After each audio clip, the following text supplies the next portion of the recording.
আমাদেরকে কোনো খোঁজ খবর নিচ্ছে না। আমরা হয়তো আপনারা বললে বিশ্বাস করবেন না, আমাদের ছেলেদেরকে যে দাফনের টাকা পর্যন্ত আমাদেরকে দেওয়া হয় নাই।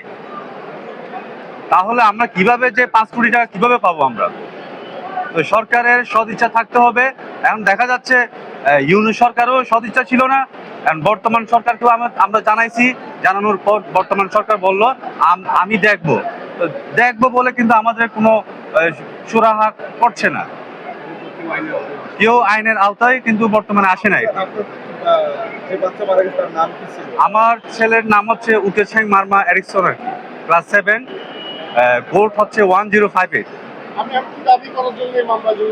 না, আমি ন্যায় বিচার শাস্তির জন্য আমি আদালতে শরণাপন্ন হয়েছি। আমি অপরাধীদের আইনের আওতায় নিয়ে আসতে হবে। সর্বোচ্চ যেটা আইনের মধ্যে যেটা আছে, ভবিষ্যতে যাতে এরকম যাতে না হয় মতো সেই আইনটা আমি চাচ্ছি আর কি, ন্যায় বিচার চাচ্ছি। আমার মতো যাতে আর কেউ পিতাহারা সন্তানহারা এরকম যাতে না হয় মতো। যুদ্ধ কবলিত দেশেও স্কুলে এবং হাসপাতালে যে অ্যাটাক করা, সেটাও হলো যুদ্ধাপরাধের সামিল।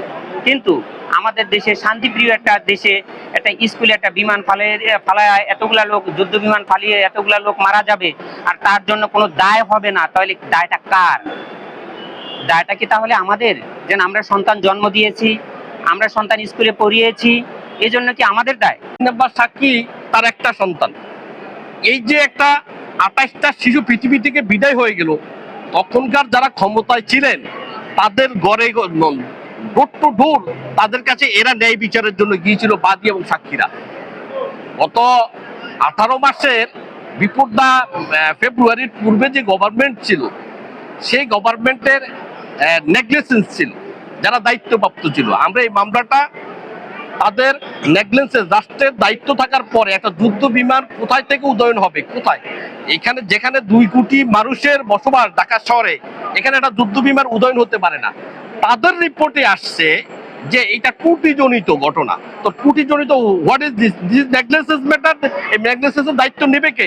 তুমি রাষ্ট্রের দায়িত্বে আছো, তুমি চিফ মার্শাল ইয়ার, তুমি জানো না তোমার এই বিমান, যুদ্ধ বিমানটা এখান থেকে উদয়ন হবে, আর এটা গিয়ে একটা স্কুলে পড়বে, সেখানে নিরীহ শিশুরা, কোমলমতি শিশুরা মারা যাবে। শিশু সহকারে 35 জন মৃত্যুবরণ করেছে, 172 জন পঙ্গু হয়ে গেছে, যারা পৃথিবীতে, যারা জীবনে তার মেরুদণ্ড সোজা হয়ে দাঁড়াতে পারবে না। এইটা একটা জাতির এই এত বড় দুর্ঘটনা, জাতির সাথে তারা কি প্রতারণা করছে, তারা